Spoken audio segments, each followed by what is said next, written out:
When we begin every gathering, we say to you, are you enjoying your desire? And you say, yeah, you do. You say, yeah, but you're usually not enjoying your desire. You don't really get what we mean, because what you mean is, I'm allowing myself to enjoy the desires that I'm letting myself have, because I'm keeping a close guard on not wanting more than I believe I can have, because it's torturous. And we just think that torturous contrast is so good for you, because you cannot hold desires back, and when you try, you introduce unnecessary resistance into your experience.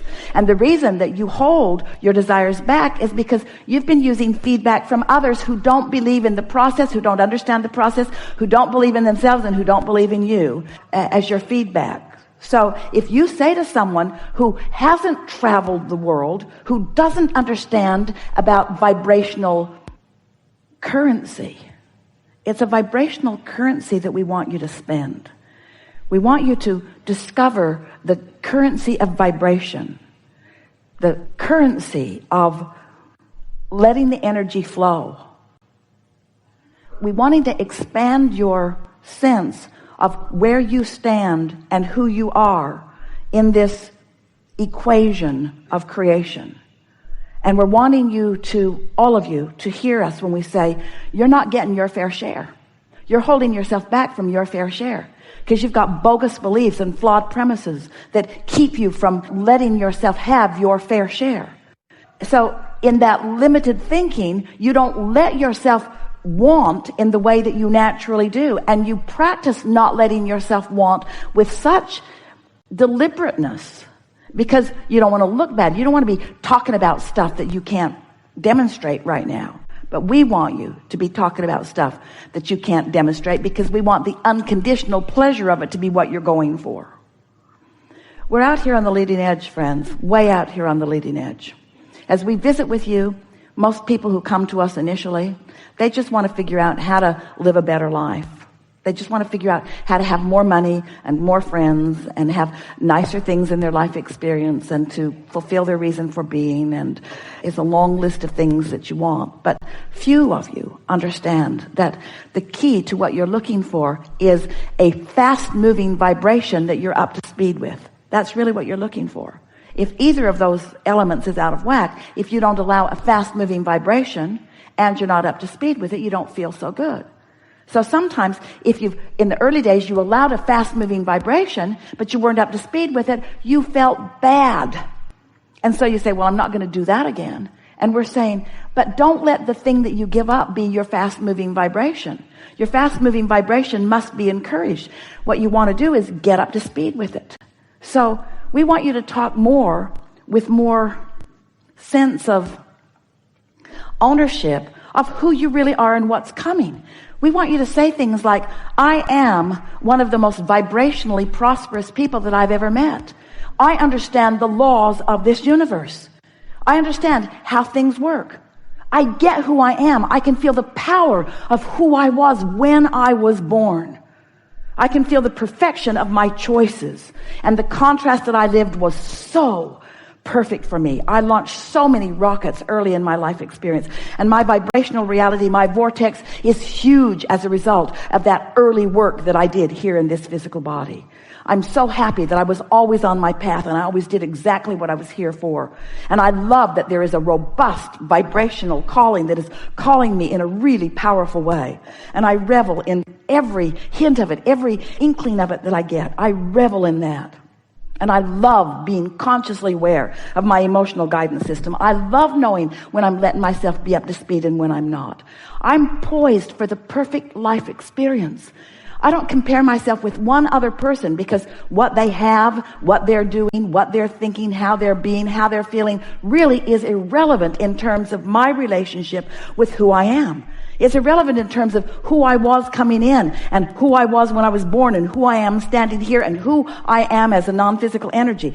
The only thing that is important to me is the relationship between who I really am and who I'm letting myself be. And I love thinking about who I really am. I love thinking about my unlimitedness. I love thinking about my worthiness, my blessedness. I love thinking about the possibilities. I love knowing who I am, and I'm so eager about manifestations of my life showing that to me.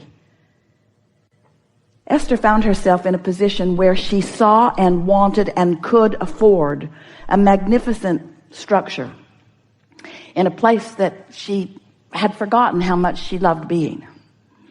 And from the moment of finding it until she had ownership of it was a very short period of time, because the momentum was moving so fast and she was really on the wavelength of that. So it happened really fast, and now boom, there she's sitting in this really magnificent place overlooking this really wonderful vista.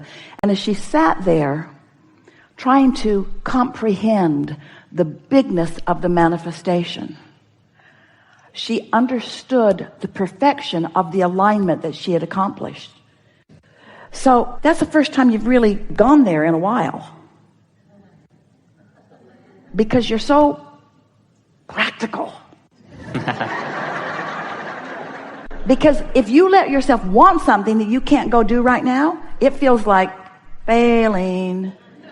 It feels like a pipe dream.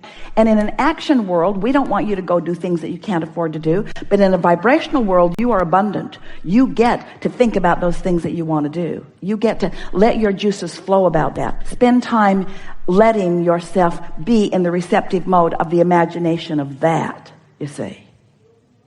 We're happy to have this conversation, because usually a conversation as we're visiting with our physical friends goes something like this. I have desires. I've got lots of desires, and there are things in my way from these.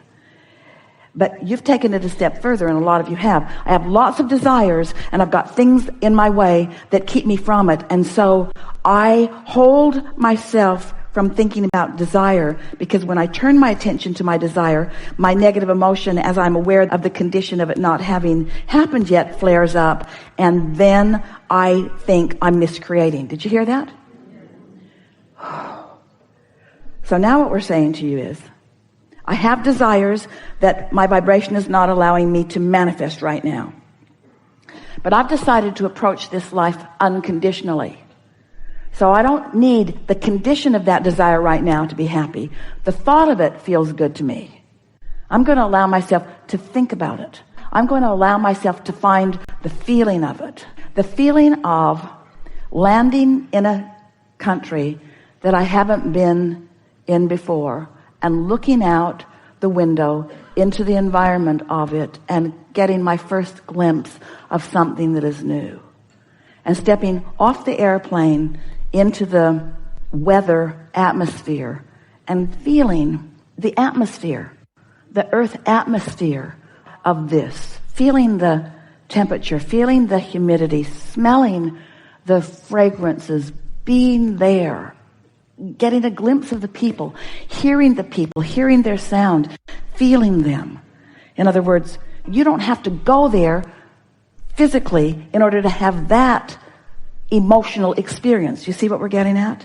And as you allow yourself that emotional experience, we're going to say it, we've just got to, that unconditional experience, because the condition didn't happen yet. You aren't on the airplane.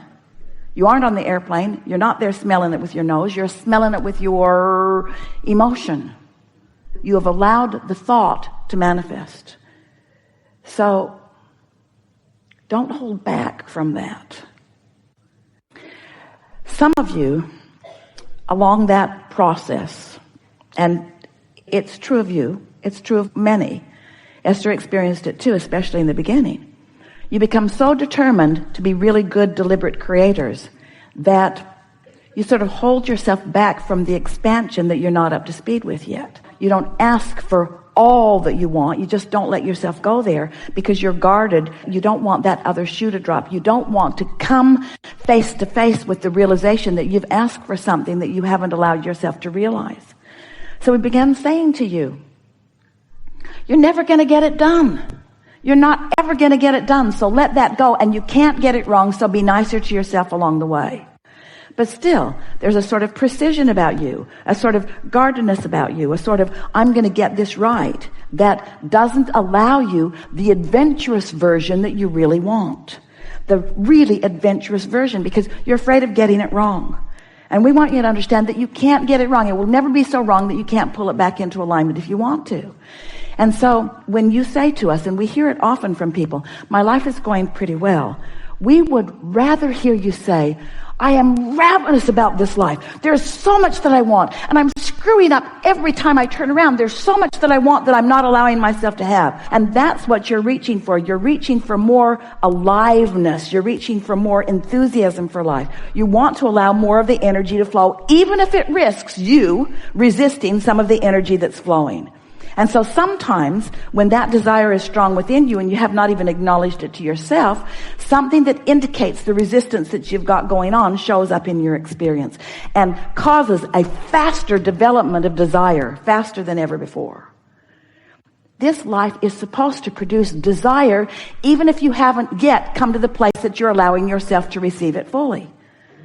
But we began almost every conversation as we start out in a day.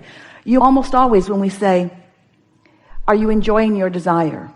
Because we want you to have desire that is rampant, that you aren't up to speed with, because it's so fun getting up to speed with the desires that you're not up to speed with.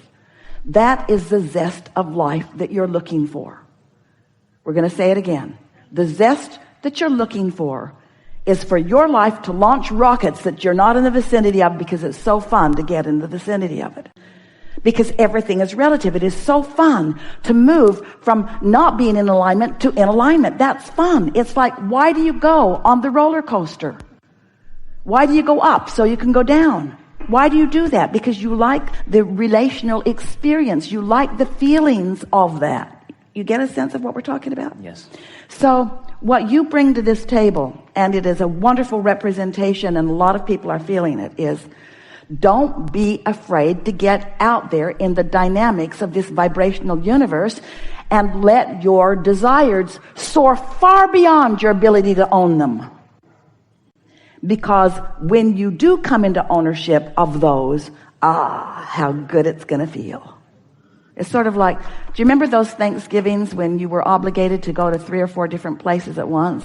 And by about the second or third Thanksgiving dinner, you wanted to die. Something that ordinarily would feel so wonderful was just not feeling so wonderful to you. You don't want to eat all your meals today.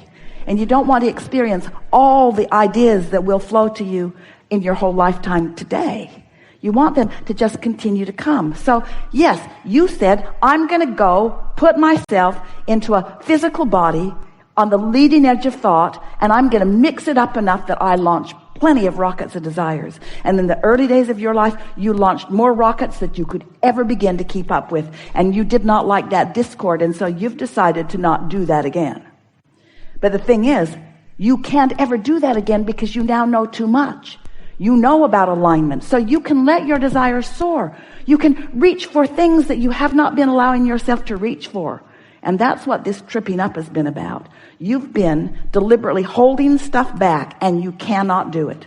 When you try to hold something back that's natural, that it flows, it causes a stronger discord, and that's what that's all about. So our encouragement to you is to let yourself desire. So here, if you've got a desire and you are not allowing yourself to let it flow, the discord is uncomfortable, and then you pronounce yourself doing something wrong. So you've been attempting to do something that no one can do. You've been attempting to hold the desires back, which you can't do. We want you to encourage the desires. Does that make sense to you? We've enjoyed this interaction more than words can explain.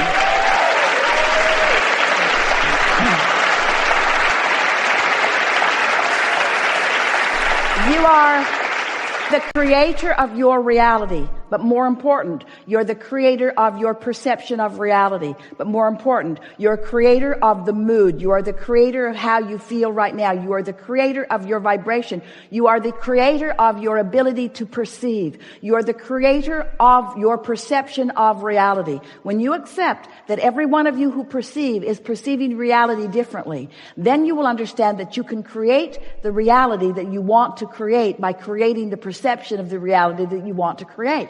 All you have to do is see it and believe it, and it must be. Everything in the universe will conform to your perception of reality.